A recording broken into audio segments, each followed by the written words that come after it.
that I wouldn't have thrown away my quality of life and a boxing career over some rest. And we didn't know that rest would, we didn't really know that was an injury. Yeah, if I could have done it all over again, rest would have been the key, and the proper supervision through a doctor, a neurologist, and a trainer. And then I want to, if we had the testing, do that. That's how far we've come. I hope I answered that. Anyone else? Yes, sir. You said you struggle to remember lifelong friends. Yeah. The names. That may escape you, but do you know them, or do you have any clue? Yes, I do. Okay. I do. I battle through, if I know them, I usually get by with the word buddy with most everybody, or, and that's how I get around that, and I fight it trying to remember who it is. Okay. So I go, oh, hey buddy, how are you? Instead of calling them by their first name. Yeah. Yes, sir. For the clinicians, could you comment on sleep workup? For the clinicians in the audience, could you comment on the sleep workup? I'm not sure. Sleep. For the clinicians in the audience, could you comment on mild traumatic brain injury and sleep recommendations for the sleep physician? I.e., when a pug gets a mild TBI, I'm sorry, when a pugilist gets a mild traumatic brain injury, what do you see regarding the sleep workup? Do doctors, clinicians, do they work them up? Do they get a sleep workup to look at the sleep hygiene and sleep architecture? I'm sorry, I'm Dr. Babrakis, I'm from Walter Reed. So all of our soldiers with mild TBI get sleep studies. I'm a ringside physician, so I'm very interested in what is happening in the civilian world. Okay, in the civilian world, yes, the sleep study is one of the tests that are given, and sleep is very important. And they're finding out that also keeping you active along with the proper rest. And yes, the sleep studies, I think they send you for an overnight sleep study. And yeah, this is one of the criteria that they're using now. They've come a long way. And sleep disturbances are a great indicator of a concussion or mild traumatic brain injury.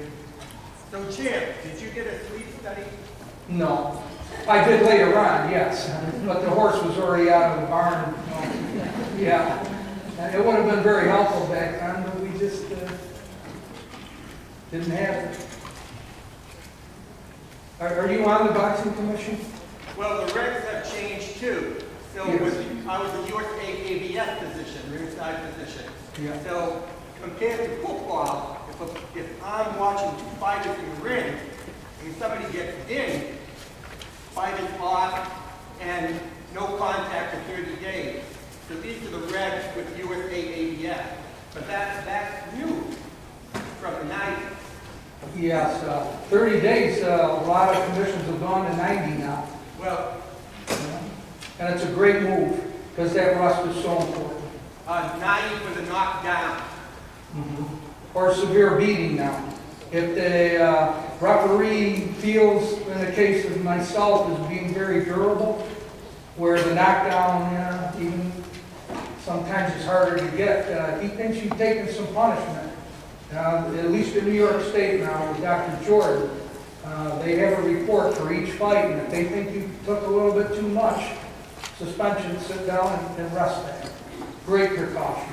I'm very, very grateful to see that passed. And Thank you. Yes, sir.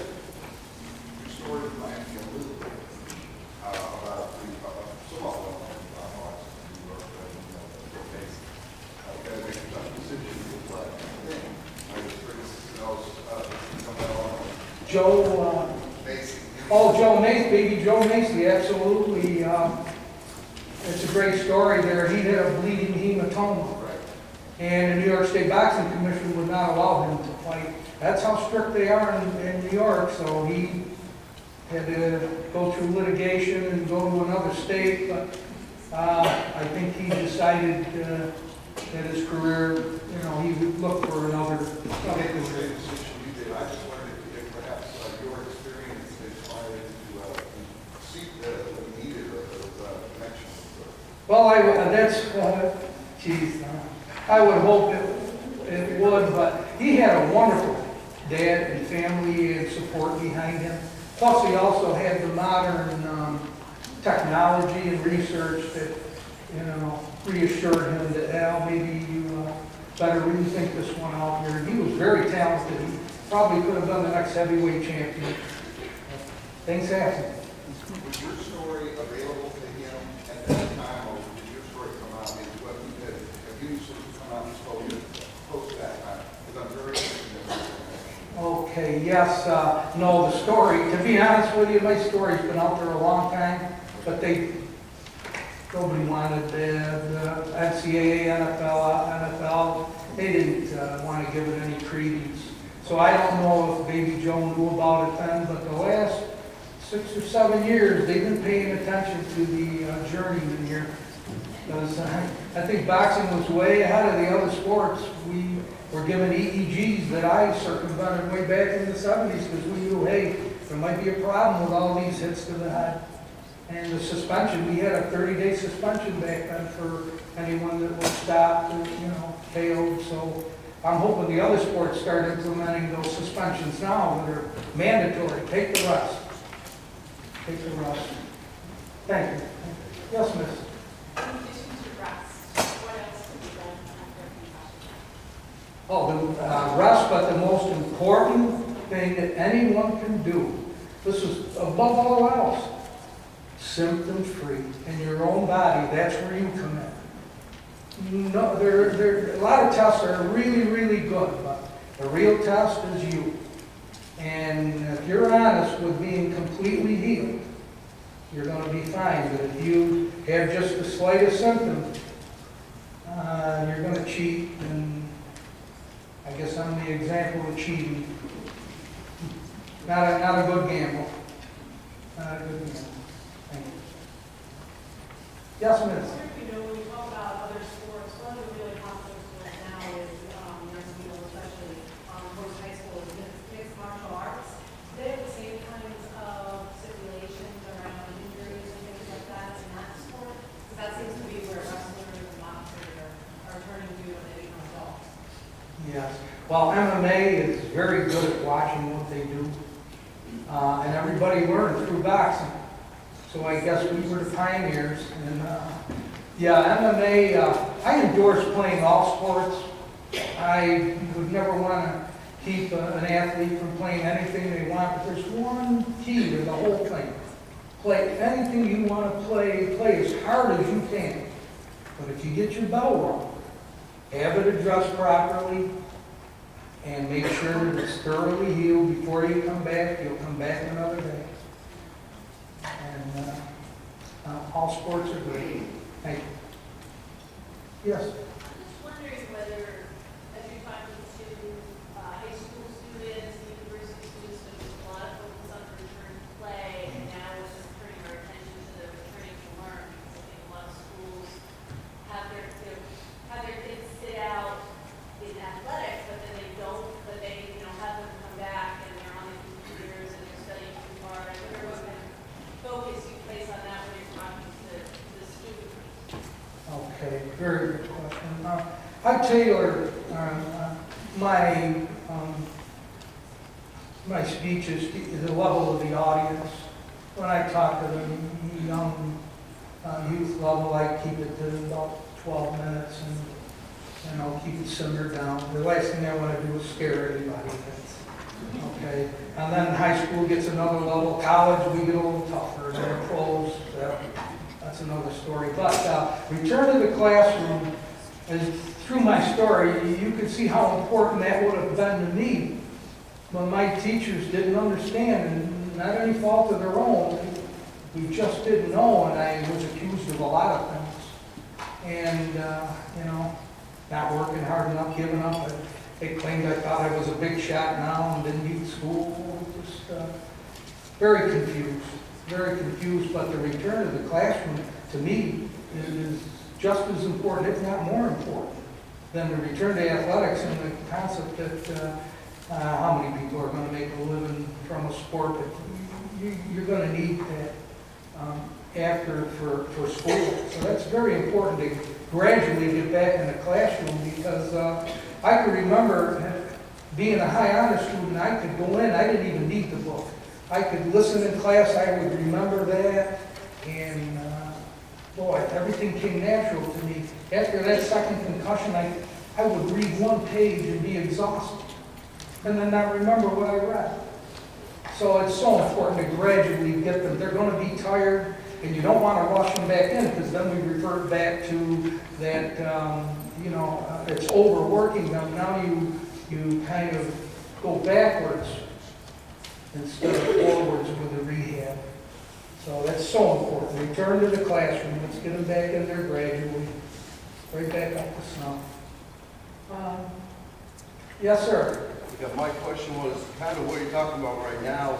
Besides rest, also, if you do know you have a concussion, being in like dark and out of the light and not using your brain, is that key to getting out of your symptoms and recovering out of the concussion?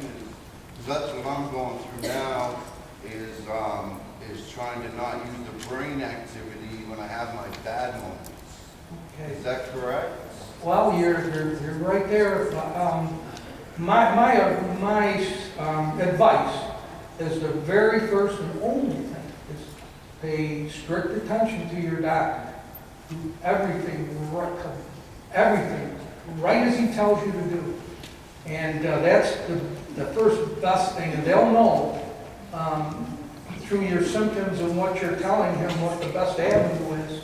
But I don't have enough time to tell the story, but I done work construction after I hung up the gloves, but the light and the noise were bothering me. And I had to, you know, give that up. So yes, light will aggravate you in cases. Yeah. Yes, ma'am? My 10-year-old daughter got a concussion in gym class. She's in 4th grade, and I know several other students, you know, just around school that are getting mild concussions. Is there anything being done to bring awareness to schools, what to look out for, and maybe to educate, you know, people that work there? Okay. I can only speak from New York State because I was heavily involved in passing their law, which educates and sets standards so everything is across the board is the same for everyone, every school system. They're following all the same rules and criteria. I can't answer that. Are you from New Hampshire? Yes. But I have heard New Hampshire is really good. But I think with the school system, I hope that they're up to par with that. I'm still, I kind of forgot where I'm at here. Did I answer that for you? Or? Yeah, she's my, it's you, as a parent, you don't expect your 10-year-old daughter to have a concussion. Right. You know, and so this was, we didn't know the symptoms or anything, and the nurse said, well, you better take her to the doctor. She didn't have any symptoms until at least a week after it happened. So That's at very Women's Talk common. today, there's a talk about the concussion management program that's going on in New Hampshire. I will tell you that it's starting at the high school level,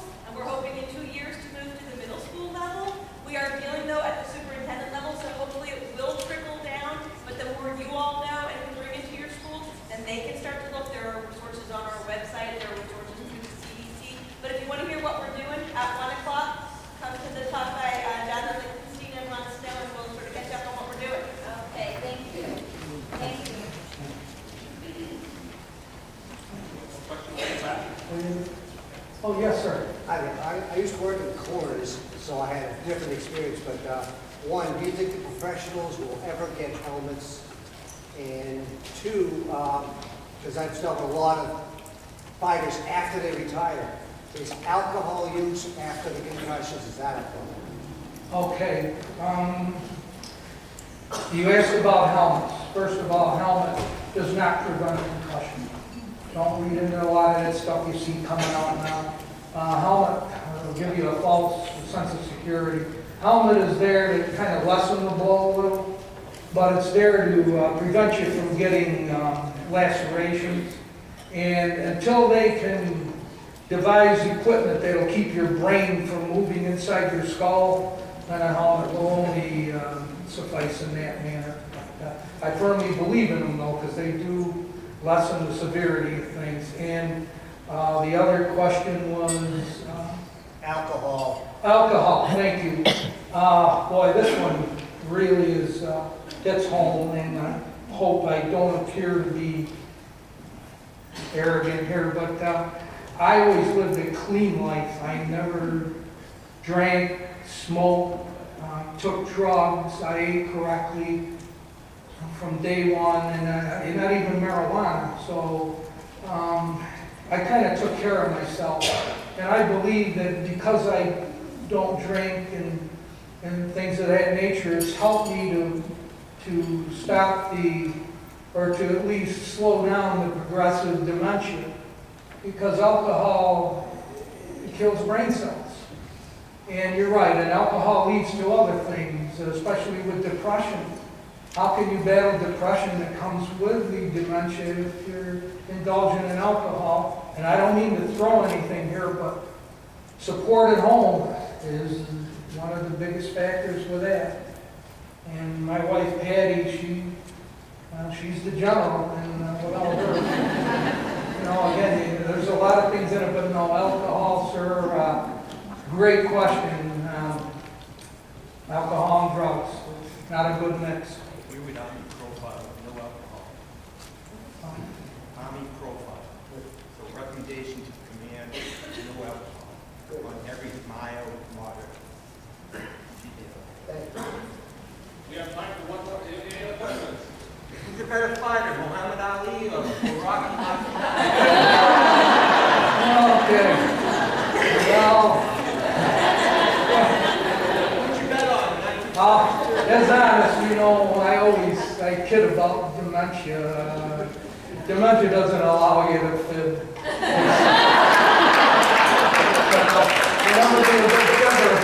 It doesn't allow you to remember the fib. I'm going to tell you, Muhammad Ali was probably one of the greatest of all time.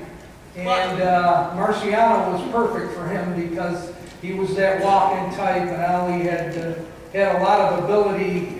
But we never got to see the real Ali.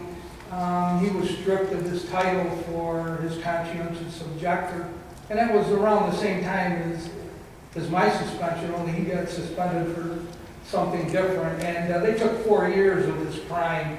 He wasn't allowed. The boxing commission suspended him for that, not taking a step forward. But he finally went down south, and like I did, and went to a state where the regulation wasn't there. But no, I had a lot of admiration for both men. But no, Ali, absolutely.